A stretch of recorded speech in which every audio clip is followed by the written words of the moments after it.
sweet potato pie. Even the keenest taste buds will tell you the best food on the planet. Large enough to serve you and small enough to know you.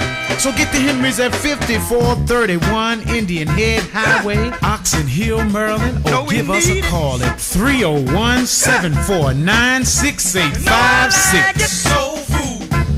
Henry's soul food. What do we need? Soul food. Henry's soul food. Welcome to the Armstrong Williams Show, brought to you by Golden Crust Bakery, the fastest growing Caribbean-owned franchise in the United States. Golden Crust is committed to the delivery of quality food and excellent customer service. Visit them today at goldencrustbakery.com.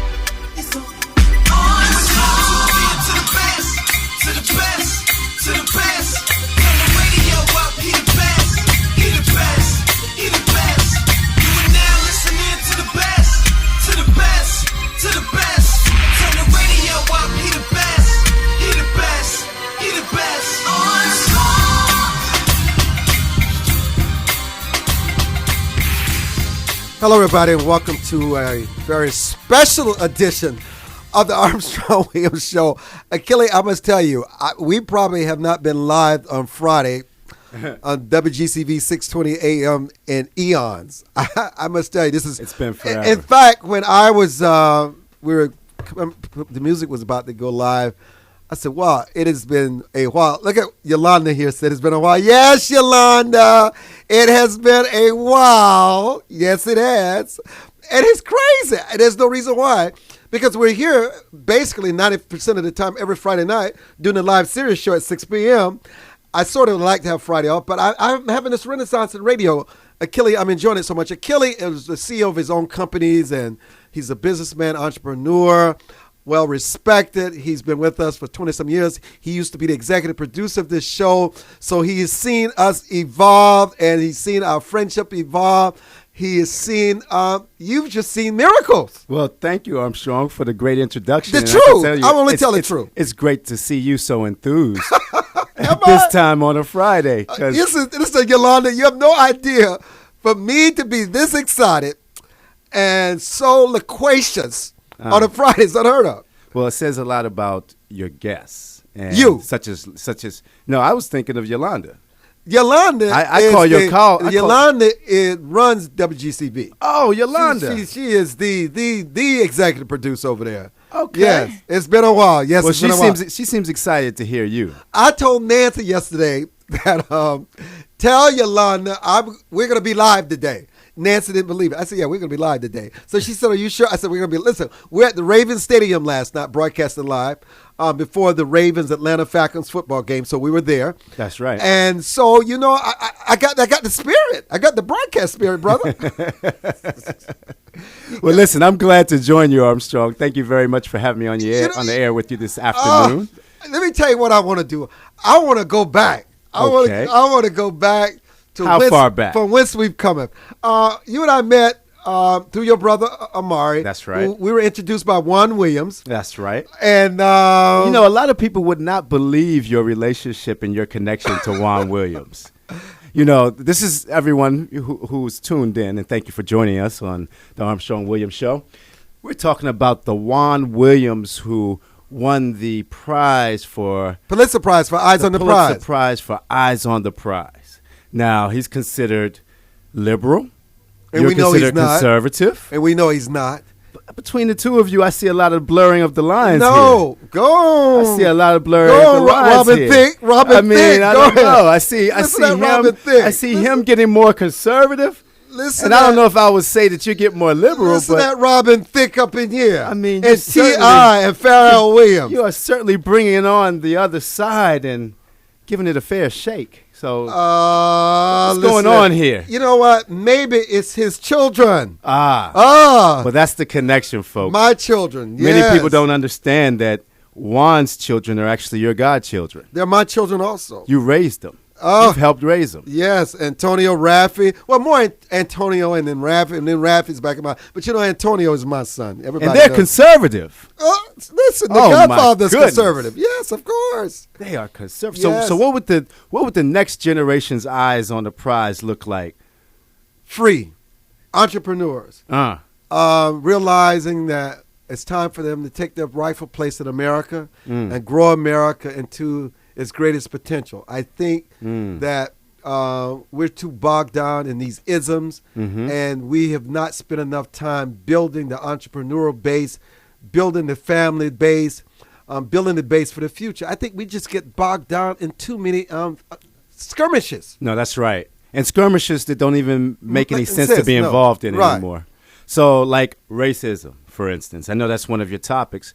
And you said something to me earlier today that you have never experienced racism.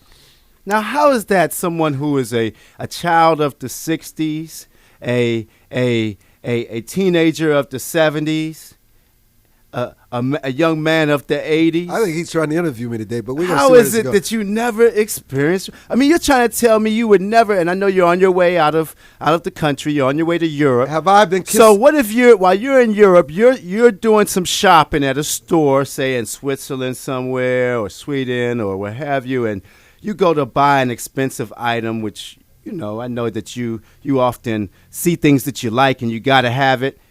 And they say, well, sir, I don't even want to insult you by showing that to you because I know you can't afford it. You know what? Listen, you've known me a long time. And I don't think someone as intelligent and as worldly as you would assume that every American black in this country, because of the hue of their skin, has experienced racism. Because to say what you're implying, I think we have to define racism. No. Because I don't think everybody starts from the same standpoint we're talking about. Well, not everyone makes the same choices. They don't have the same family. They don't commit the same crimes. They don't have the same amount of babies out of wedlock. Some people wait until they're married to have these babies out of wedlock. Some of them don't traffic crack cocaine and marijuana, and they end up in jail and getting caught, and it changed their lives forever. Some of us choose to do like Noah when he built the ark. It took him 100 years. Some of us learn patience, sacrifice, faith, and the belief that what we're building, as long as it may take, we may not get the necessary rewards for it. We may get criticized and ridiculed for it, but we know that in the end, we will add more value to the world than ever imaginable. So you're trying to tell me that black people are not monolithic and don't all have the same experience? No, they don't. So then why do we lump them all in one basket? Because it sells. It's a marketing tool, and the problem is they believe they're all alike. That's why they will say, well, don't criticize the family. Well, when you see Trayvon Martin, you see myself because I look like Trayvon Martin, and I said absolutely not. Oh no, I am not Trayvon Martin. No, I'm not. But you make a very good point. And look, that's like saying that all Jews are alike and all whites are alike because they're Jews and whites. That's ridiculous. People make different choices. They marry different kind of women. That's right. They eat different kinds of food. Some of them don't choose to celebrate Shabbat or go to church. That's right. Some of them choose to divorce their spouses, and some choose to pursue entrepreneurship. Some commit white-collar crimes. Some kidnap and abduct young children. I mean, not everybody's the same. Yeah. But why is it that we've become so successful at making black people believe they're all the same, and whenever we see one black, we've seen all blacks? That is a frightening proposition. Right. There's a lot of group think, but not a lot of group act. Yeah, I'm an individual. Exactly. And I'm very proud of that. I don't buy in no group think, because the problem is when you buy into a group think, what affects one affects all, and you grow up believing that your success is limited, that America's not for you. You should never take your shoes off because this is not your home, and because you're not taking your shoes off, everybody's fighting like crazy to get here, risking their lives for this thing they call the American dream. They take their shoes off and they create a fortune. Right. Because we're still sitting around doing nothing, refuse to get comfortable because we don't see it as our home. Right. Well, I tell you, I have my son Jassim is 13 now, and he's on the brink of becoming a teenager. And I certainly don't want him adopting any type of groupthink, because I didn't raise him as a black American. I raised him as an American. And I raised him as a young man who I have high hopes for and I expect to be very successful. I definitely don't want him thinking that he's Trayvon Martin. No. I don't want him walking around with a chip on his shoulder or feeling like... You want him to think that he's a Ben Carson? Absolutely. Or that he's a Barack Obama in the White House? Absolutely. Or Mark Zuckerberg. And that's what I'm saying. Yeah. His role models do not have to all be black. No. They need to be successful people. An example. That's something people have done with their lives. They've taken something that their parents gave them through God, life, Right. They made sacrifices because you made incredible sacrifices, and you continue to make sacrifices for your child. Right. Because you want your child to do better than you. Way better. And some parents don't want that. They don't want their children. You know, it's funny you should say that because Yes. I was recently in the throes of having to deal with some employee issues with one of my companies. And I walked into a CVS, and I was kind of talking to a buddy of mine, and I was telling him I just don't understand, you know, how someone can be in their 30s and not know how to work or how to think. And I was kind of voicing, you know, frustration. my frustration out loud. And a gentleman in the line behind me said to me, he said, you know, are you talking about these guys in Washington, D.C.? And I said, yeah. And he said, well, you have to understand, a lot of people are raised with parents who tell them they can't do anything. They won't be anything. They can't do better. I wasn't raised like that. And I was raised. And the favorite slang is, you never amount to nothing. You never amount to nothing. Can you imagine telling a young and impressionable You would child never tell your child that. Oh, my God. My parents would have never told us that. I have the highest expectations for my child, and I tell them every day. Yes. And that's what my parents had for me. Yes. And so they didn't send me to black schools. They sent me to international schools. They wanted me to have the most experience, the most exposure. And I thank them because to this day, I can pick up the phone if I'm going to London, if I'm going to Brunei, if I'm going to Zimbabwe, if I'm going to South Africa, and I can call somebody and say, listen, I'm coming. It's live up in here. It's live up in here. Yes, it is. We're live, and I'm loving it. 1-866. It's been a long time. I'll figure out that number when we come back. Say bye-bye burgers, pass on the pizza, forget the francs. Anytime is party time. Discover Golden Crust's authentic Jamaican-style patties. Beef, chicken, vegetables, soya, spinach, and shrimp. Feast on our great taste sensations. Jerk chicken, oxtail, sliced fish, and much more. Savor the taste of the Caribbean. Only at a Golden Crust near you. A family tradition since 1949. GoldenCrustBakery.com. For more information on the Armstrong Williams Show, please visit our new website at www.rightsidewire.com. There you can find his syndicated column archive, view live streams, and get your favorite conservative pundits' views on the current issues affecting the American people. From building wealth to foreign policy, stay connected with Armstrong Williams and his colleagues at the all-new www.rightsidewire.com.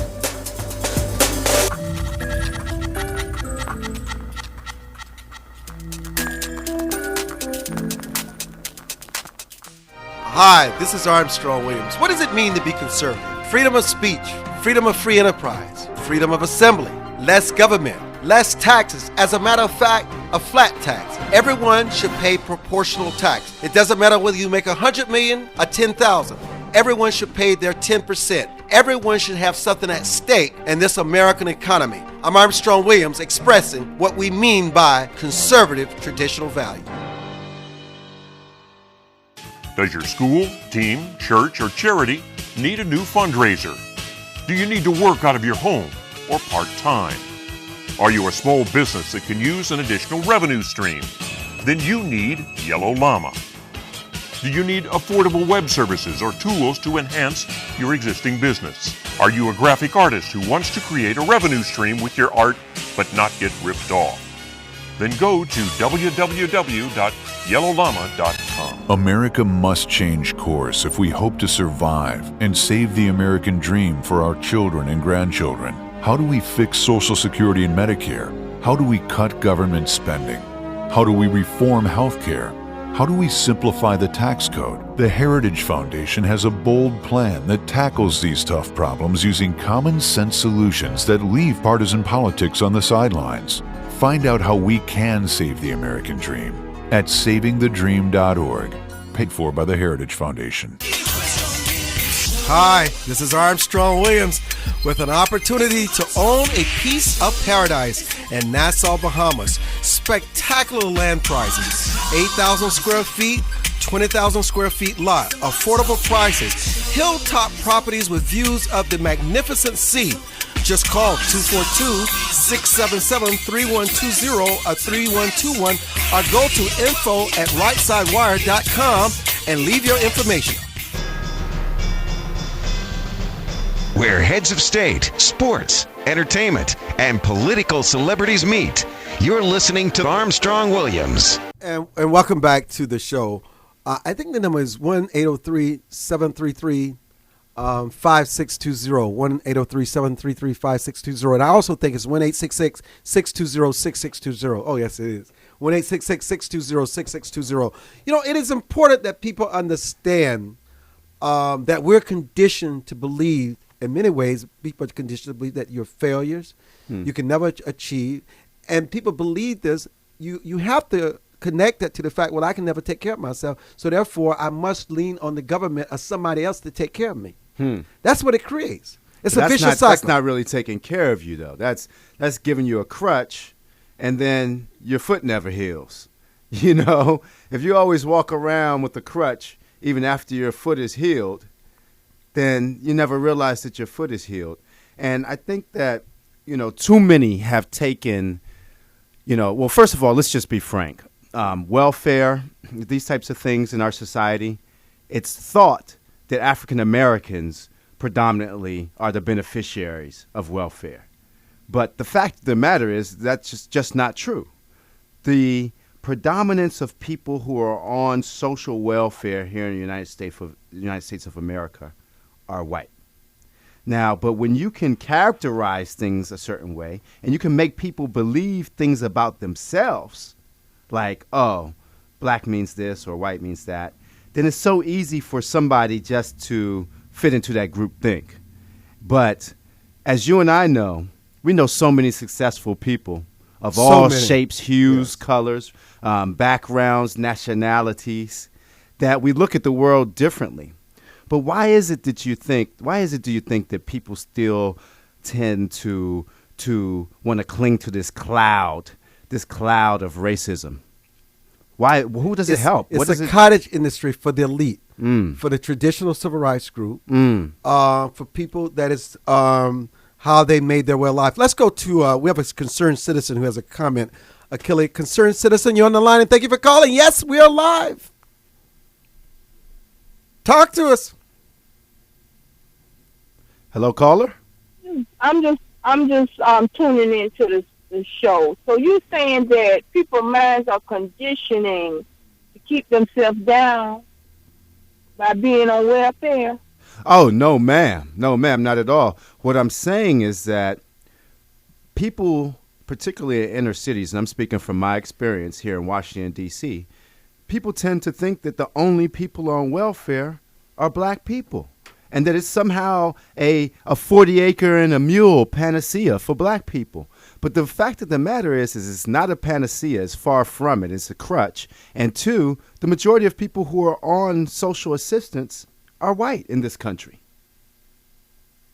You know, that's so very true, because when I was in my younger days and we would go, you know, my mama might say, well, I was sick and I'd be out and we'll go shopping. And during the daytime, you would see more Caucasian people in the stores during the day than you did African American.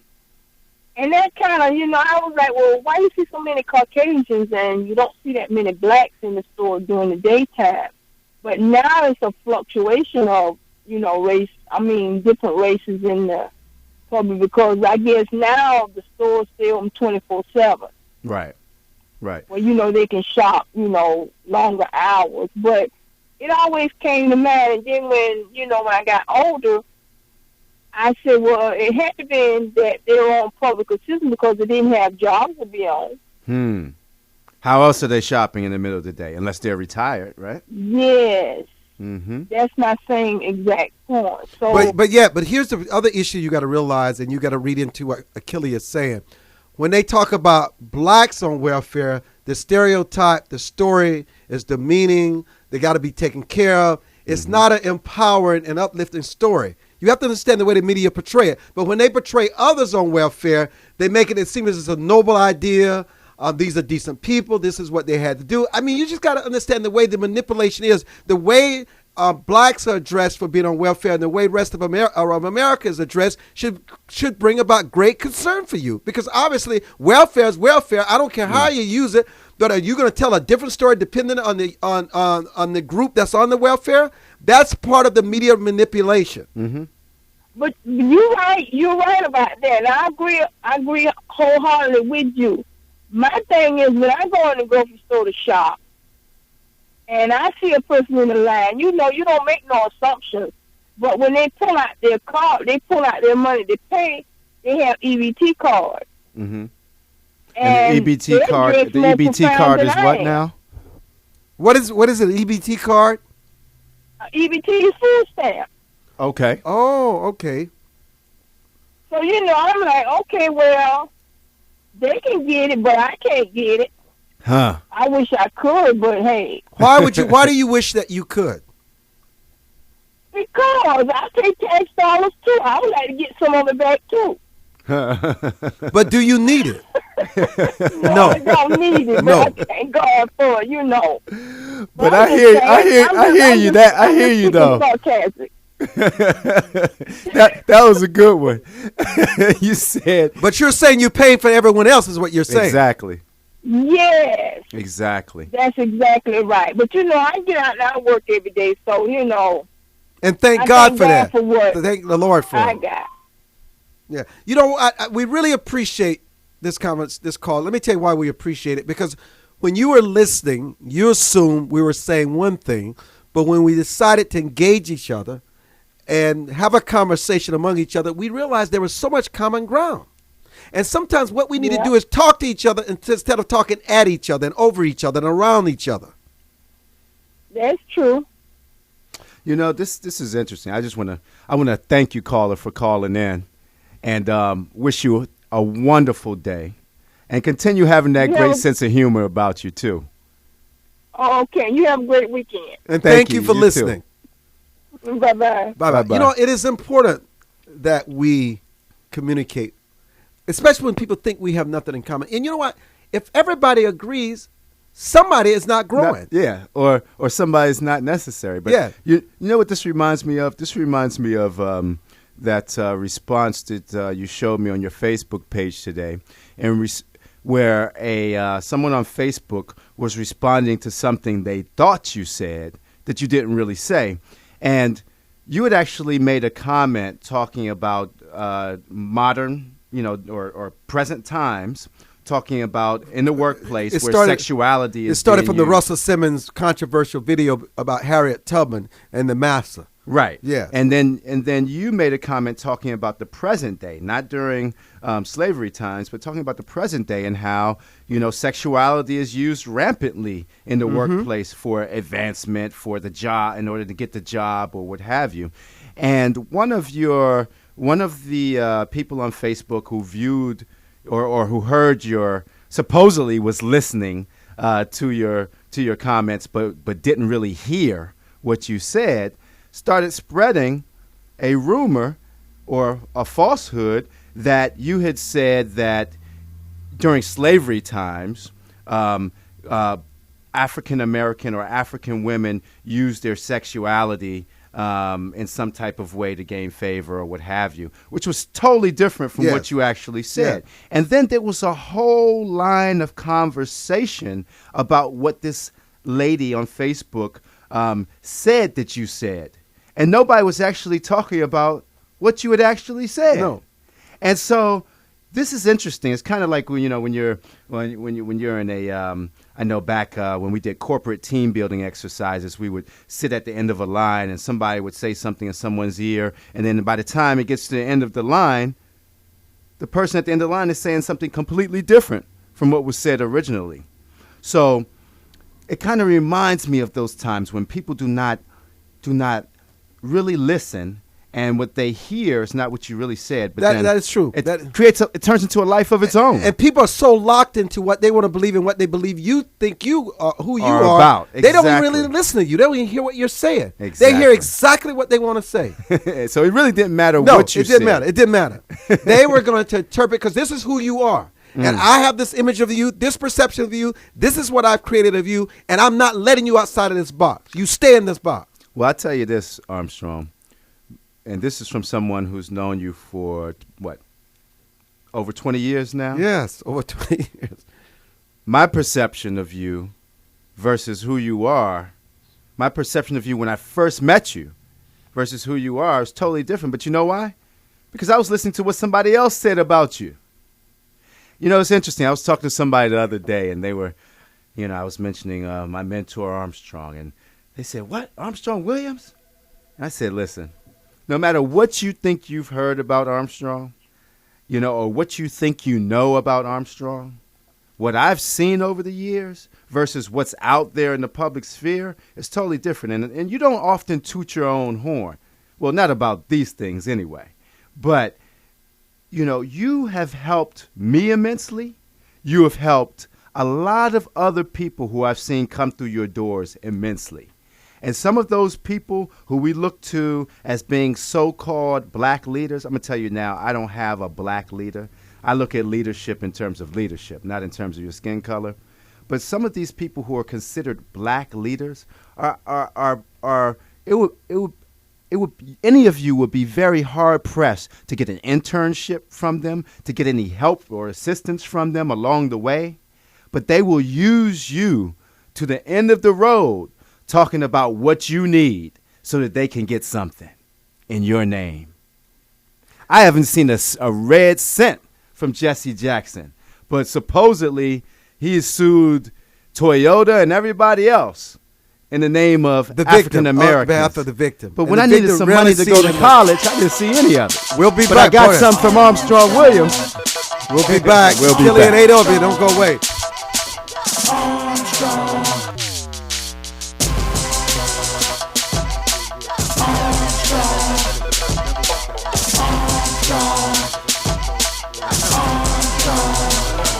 Hi, Mike Reagan here. The president has just delayed his Obamacare employee mandate for 1 year. But nothing has changed. The Congressional Budget Office still predicts 7 million Americans will lose their current insurance, and thousands of rules are being implemented today. Obamacare is over 20,000 pages, almost 3 times longer than the whole IRS tax code. Worse, the IRS is now in charge of enforcing the law. You need to protect yourself, your family, and your business with the easy-to-read guide. It's called the Obamacare Survival Guide. Already a #1 New York Times bestseller, Newsmax calls it the best guide to the new law. Get the Obamacare Survival Guide today at bookstores everywhere, or get our special $4.95 offer and save $15 off the cover price by going now to Obamacare911.com. Obamacare911.com. That's Obamacare911.com. Life is full of unexpected changes. Everyone has potential to do wrong. And when they choose to do it, contact the Bucksell Group for your private investigation needs. TheBucksellGroup.com or by phone at 202-243-9746. Whether there's an instance of a cheating spouse, child custody, process service, or security, don't continue suspecting. Get closure so that you can move on with your life. Visit TheBucksellGroup.com now or call 202-243-9746. If you think it's happening, it probably is. Join the millions of Americans who pursue one of our country's finest traditions, from hunting to sports shooting.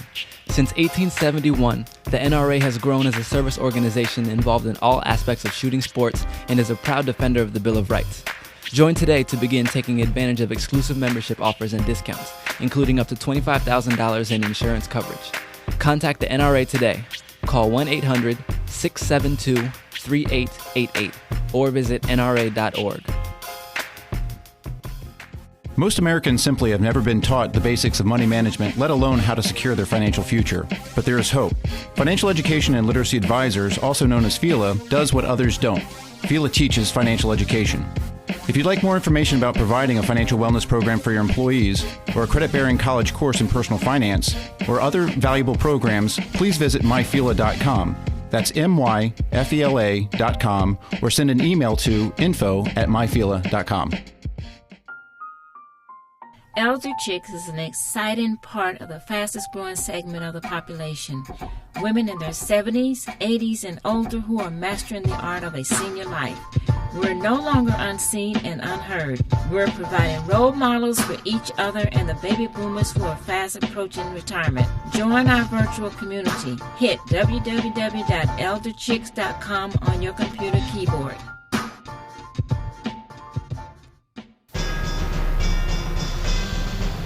Where heads of state, sports, entertainment, and political celebrities meet. You're listening to Armstrong Williams. 1-866-620-6620, 803-733-5620. Akili and I are live. You know, you have been involved in many entrepreneurial endeavors. Yes, sir. And it's interesting you mentioned about racism and my experiences with it at the beginning, which I will always vehemently deny because it certainly has not impacted my life in any way. It has impacted my life in the ways of how it's impacted others that I care about who have really had this real experience of it. But what would you say? You said something very interesting about the businesses that you've tried to grow and develop and how you didn't receive money from this organization or this individual. I am just curious to know, in terms of your impediments and the different cycles of business and the different business opportunities that you've tried to launch in your young career, what do you think has been your greatest impediment towards success, and what has been your greatest reward towards success? Great question, Armstrong. I think my greatest impediment towards success has probably been myself. Not being ready to get rid of some of the things that were obviously holding me back. You know, the thing about business, Armstrong, is you got to get up earlier than everybody else. You got to stay at it longer than everybody else. You have to do things. You have to be willing to do things that other people are not willing to do if you want to get results that other people typically don't get. So it was coming to the realization that I had to do things that others, when others were out partying, I had to work. When I was getting some of my businesses off the ground, some days I worked 13, 14, 15, 16, 20-hour days, you know? And it was coming to the realization that that's how it's really going to happen. And, you know, it's like lifting weights. The more you lift and the more strenuous your exercise routine is, the stronger you get. And then there's muscle memory. And so it becomes easy at a certain point because at a certain point, your muscles remember and they just do it without you putting a lot of effort into it. But you got to build those muscles. And anybody who wants it easy or who gets it easy, the moment adversity hits, they're gone with the wind. But if you have really taken the time and built those muscles, then you've put in the work necessary to withstand the storm. Horace Cooper, don't you think that's the same in any cycle of life, whether it's raising a family, whether it's a job, whether you're a business owner, whether you're on the basketball court, no matter where you are, doesn't that apply everywhere? Absolutely. People have to practice. People have to stretch themselves. People have to get in good condition. You want a relationship to work, you've got to do those things. You want a family to work. You want your job to succeed. You've got to do those things. You stretch yourself. You actually make the effort. So Horace is going to be the guest tonight on Bill O'Reilly, the O'Reilly Factor. I don't want him to give away what he's discussing, but we're so proud of him. I'm always eager to celebrate his success. Do you see yourself as an entrepreneur? How do you see yourself in the marketplace of ideas? Well, definitely in the marketplace of ideas, I would like to think of myself as an entrepreneur. I like to think of myself as someone who stretches. I like to do my homework. I like to prepare. Sometimes I even like to do a little extra, like dust in the erasers for the teacher. But I want to do as much as I can to equip myself, to prepare myself, because there really is a competitive battle in the marketplace of ideas. It is. And, you know, what gives one, here's the real question, the competitive edge early on. What can you share from your experiences that you've had to learn from and those that you've built on because they've been good for you? There are certain things that are just absolutely work for you. you've continued to grow those assets and gifts that God has given you. But what do you say to people today who still find that they're struggling in this economy? They cannot find jobs. They cannot find opportunities. They go to these Ivy League schools and get the best of degrees, but yet they're finding themselves as janitors working at McDonald's. Why do you think they're afraid, with all this education and all this confidence and with all the accolades that they've received throughout their lives, from high school to college, why is it that they are afraid to take on the marketplace of business and entrepreneurship? Well, my grandmother, Virgie P. Johnson, I would go and stay with her, my brother and I, every summer while we were growing up. And she really instilled in me that there were just going to be certain attitudes, certain behaviors that were going to occur. I could like it, I could not like it, but these attitudes were going to occur. We were going to get up. She had roosters. She literally had roosters. When those things started to crow, it was time to get up. Not 8 o'clock, not 9 o'clock, not sleep in, not have a nice day, stay out all night long. Oh, no. Sunrise. She Crack of dawn. actively, it brought into mind that there was going to be preparation, there's going to be applying yourself. We learn new skills. What young people today aren't realizing, and part of that is this recession caught them unawares. For since 1995 to about 2005, we had a 10-year period where it was like magic life. Anybody could get a job. Anybody could major in whatever they wanted to, and there just was a growing, vibrant economy. We don't have that anymore, and it's more important now than ever that the people who really try, the people who sacrifice and prepare, they're the ones that are going to be able to make it. They're going to thrive. They're going to succeed. No, that's so true. And you know what I'm also seeing, Horace, out here in the marketplace, is that there seems to be a narcissistic attitude on the part of a lot of folks. That if they went and got their degree, if they went to the most prestigious school, that they're due the highest level of whatever they go after, and that alone is what's going to do it. But we know for a fact that you have to set yourself apart. There are those who have never graduated college and are doing quite well, and there are many who have graduated college and will tell you that they cannot find a job. But in my book, that's unacceptable. I mean, if you cannot find a job, then create one. Find what you're good at. Find your passion and go out there and get a contract. Create an opportunity. Let somebody outsource something to you. Let that be the start. But then we also have this microwave mentality, particularly of, I guess, the Gen X generation. And, the microwave mentality is here and now and give me, right? And it comes prepackaged. That's their attitude. Yeah. And so that doesn't work out here. I mean, like you said, you grew up on your grandmother's farm. When that rooster crowed, you were up, right? And you were ahead of 90% of the people in the world. Do you know that I'm a morning person today, I believe, because of that? And I have discovered that being a morning person gives me a huge advantage in a whole number of settings. It's the best part of the day. Very few big deals. There's some, I'll grant you, but very few of the big opportunities have come to me after 8 p.m. But a whole bunch of them have come to me around 7 a.m. That's right. That's right. Which one would you rather favor with your natural tendency to be competent, awake, energetic, and capable? So I give my grandmother a lot of thanks for what she did. I didn't like a lot at the time, but I learned to value it and I learned to appreciate it. Self-discipline is another example. You couldn't talk back to your grandmother.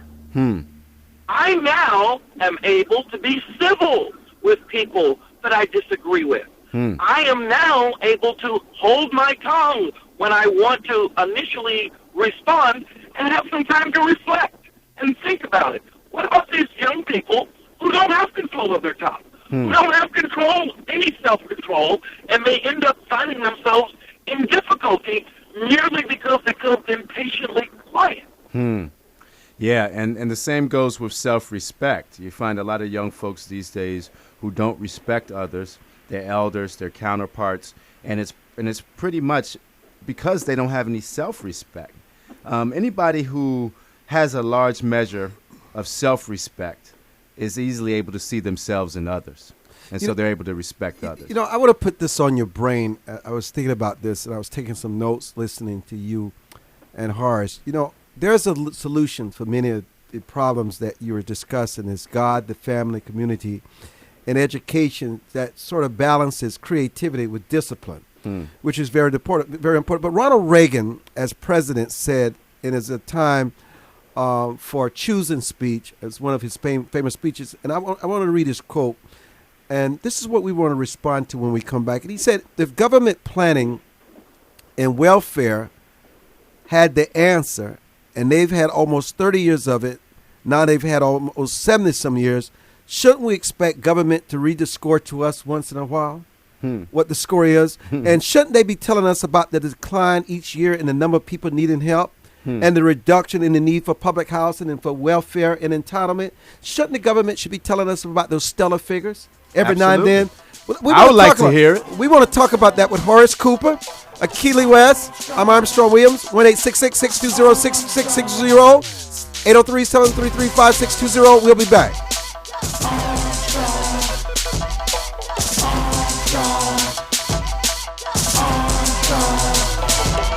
Say bye-bye burgers, pass on the pizza, forget the francs. Anytime is party time. Discover Golden Cross's authentic Jamaican-style patties. Beef, chicken, vegetables, soya, spinach, and shrimp. Feast on our great tasting sensations. Jerk chicken, oxtail, sliced fish, and much more. Savor the taste of the Caribbean. Only at a Golden Cross near you. A family tradition since 1949. GoldenCrossBakery.com. For more information on The Armstrong Williams Show, please visit our new website at www.rightsidewire.com. There you can find his syndicated column archive, view live streams, and get your favorite conservative pundits' views on the current issues affecting the American people.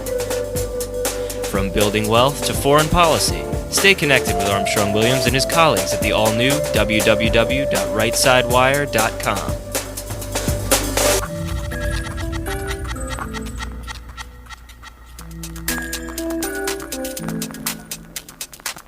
Does your school, team, church, or charity need a new fundraiser?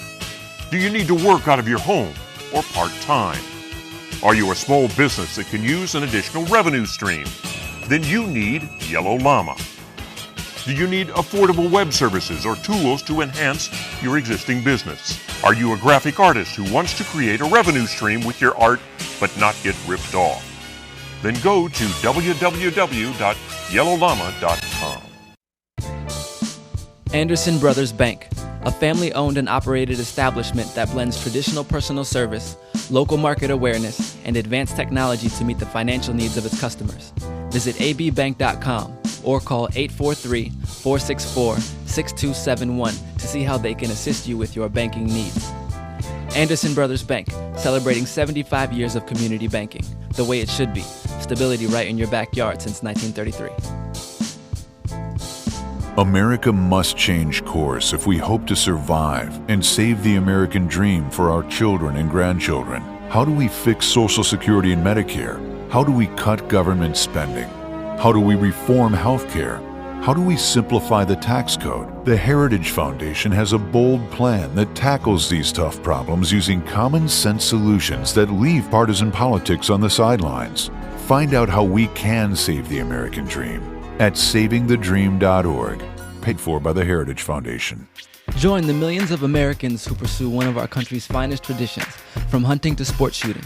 Since 1871, the NRA has grown as a service organization involved in all aspects of shooting sports and is a proud defender of the Bill of Rights. Join today to begin taking advantage of exclusive membership offers and discounts, including up to $25,000 in insurance coverage. Contact the NRA today. Call 1-800-672-3888 or visit nra.org. where heads of state, sports, entertainment, and political celebrities meet. You're listening to Armstrong Williams. So, Akili, you wanted to respond to why don't the government show us their scorecard? All the billions and trillions of dollars have been spent. Where are the results? Yeah, I find that interesting. Where are the reductions? When we go to school and, we do our work and we get graded upon it and we get a report card at the end of the semester, our parents are kept in the loop about our progress because they are investing in our education. And it's much the same now with me and my child, and all of those who've gone to school can say the similar thing, that they've gotten a report card. So why is it that we don't get a report card from our government? We bring them to Washington every year, Congress and the Senate. We bring the president to Washington every 4 years. Every 2 years or so, we get a speech from him. Every year or so, we get a speech from him. But when do we get that report card? When do we actually get the figures, the numbers, the letter grades that tell us what progress has been made, right? Now, Well, I have a suspicion. okay, go for it. Who wants to show a card with all F? Huh. Who wants to show all the resources, all the time, all the energy, not to mention all the coercion that has been done on behalf of these causes, and no success, only setback, only failure, only more misery, only more unhappiness. Nobody wants to come forward and take their credit for it. It is ironic to me, though, that we can see for ourselves with our own eyes this abysmal failure taking place, and we let another new edition, Obamacare, come right in after the last set of terrible ideas, and we let it happen. Yeah, well, I almost think that we should actually put cameras on our electorate.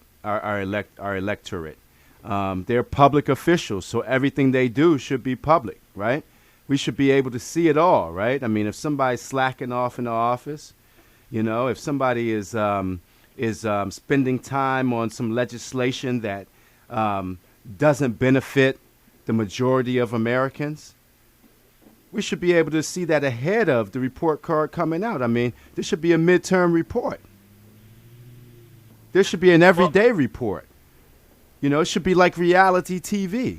We should be able to see every day what's going on. Because I guarantee there would be much more outrage if we knew on a daily basis what was going on. And there might be room to actually correct things, There might be room to actually put some heat. The president in 2009, 2008 rather, campaigned on a pledge that he was going to be open, he was going to be transparent. He said, we're not going to have backroom deals. We're going to come right out in the open. C-SPAN, I'm quoting him, C-SPAN will let you see what's happening so that you can weigh in yourself. He couldn't even go 60 days keeping that promise. What we have is a system that thrives on the darkness. We have a system that only can operate without oversight, without the ability of people to understand.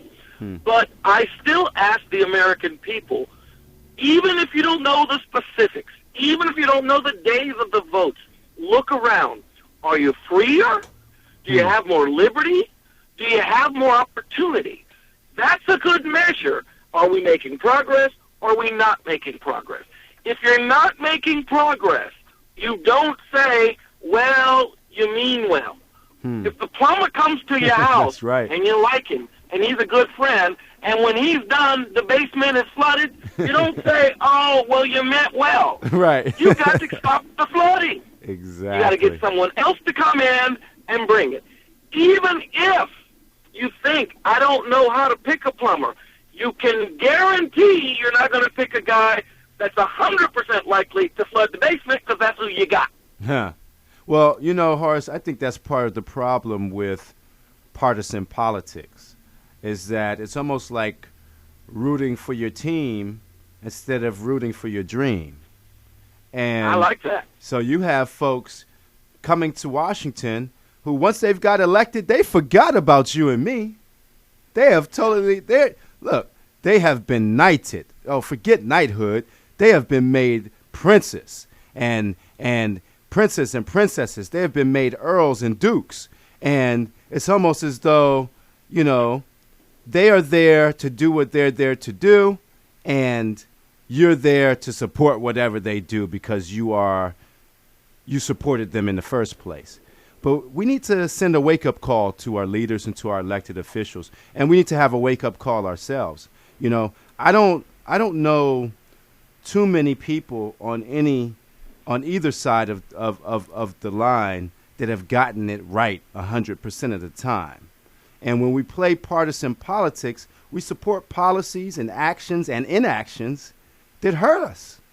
But when we look at things genuinely, and I tend to vote for people that I have access to for this reason, but then this may speak something towards, you know, to access the fact that, you know, it's like, you know, your elected officials are so far away from you on the hill and you hold them up on this pedestal. But that's not what our forefathers imagined. I think our forefathers imagined that the gentleman farmer from Virginia, or the mechanic from Detroit, or the firefighter from, you know, Arizona, you know, could equally become a representative of the people. Amen to that. In Congress. But now what we have is ruling families. How is that any different? Professional and career politicians. Professional career politicians. People who are tapped by groups that are unbeknownst to us, special interest groups. And those special interest groups sell those representatives to us. And when you're only given one choice, how is that a choice? You know? So I think the American people need to take back control, need to wake up. The American people are the sleeping giant. That when they wake up and they open those eyes, you know, no matter what eyes you're looking through, whether it be the left or the right, something's wrong. And something needs to be shaken up. And we need to shake off the sleep. And we need to stretch those muscles. And we need to flex those muscles. And, you know, it's funny. We have the 50th anniversary of the March on Washington right upon us coming up. Well, there needs to be a new March on Washington. And this March on Washington needs to be a wake-up call to everyone that the American people are not satisfied with the way that America is going. That the American people don't want to be ruled from afar and far from going by the rules. The American people, this is of the people, by the people, and for the people. What happened to that? What happened to that, Horace? What happened to that, Armstrong? I hear you. I'm going to have to bring a little partisanship back, though, into the conversation, and for this reason. Okay. It isn't about Democrats versus Republicans. Right. It is about this question: freedom versus control. Personal responsibility versus delegated responsibility. Mm-hmm. I agree. We are given regularly a choice. Are we going to be the decision maker, the actor, the person that deals with the consequences, or can we hand that off to others? Any party, Republican, Democrat, whatever you want to call them, Tory, doesn't matter, any party that comes to you and says, I got a deal for you. You sit back. Run. You sit back. Run. Hand over your responsibility. Hand over your duty. Hand over your control. We got that for you. Just sit back. Is someone that is giving you a bill of goods. They are taking your very freedom from you. This country was founded on the idea that people, as individuals, could understand and comprehend the responsibilities necessary to make the decisions for about 99% of the things that happen in their life. That's right. We've almost reversed that.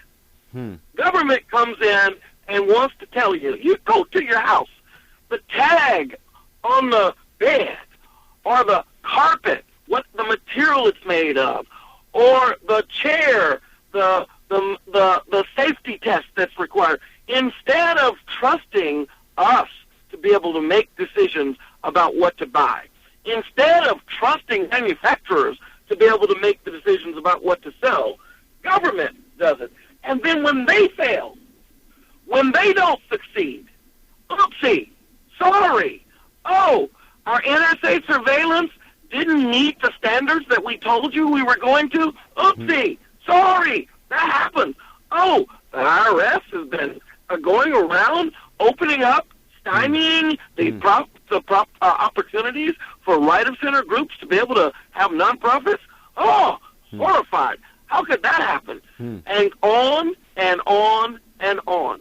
We are being sold a bill of goods anytime someone says to you, I can guarantee you the outcome. I can guarantee you eliminate the risk. In exchange for that, you just got to give up your freedom. Right. God, well, that's like buying a car. Declaration, yeah, that's like buying a car without kicking the tires, without taking it for a test drive. You know, would you do in that? The Declaration of Independence, God has given us and ordained us to have liberty and freedom. For us to just hand that away because some bureaucrat in Washington is smarter than we are about what decisions to make for ourselves and our kids, this is sad. Guys, and on that note, Robert Cooper, Horace Cooper, Akili West.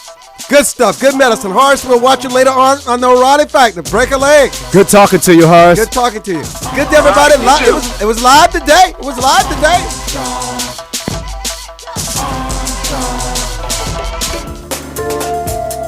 For more information on the Armstrong-Williams Show, please visit our new website at www.rightsidewire.com.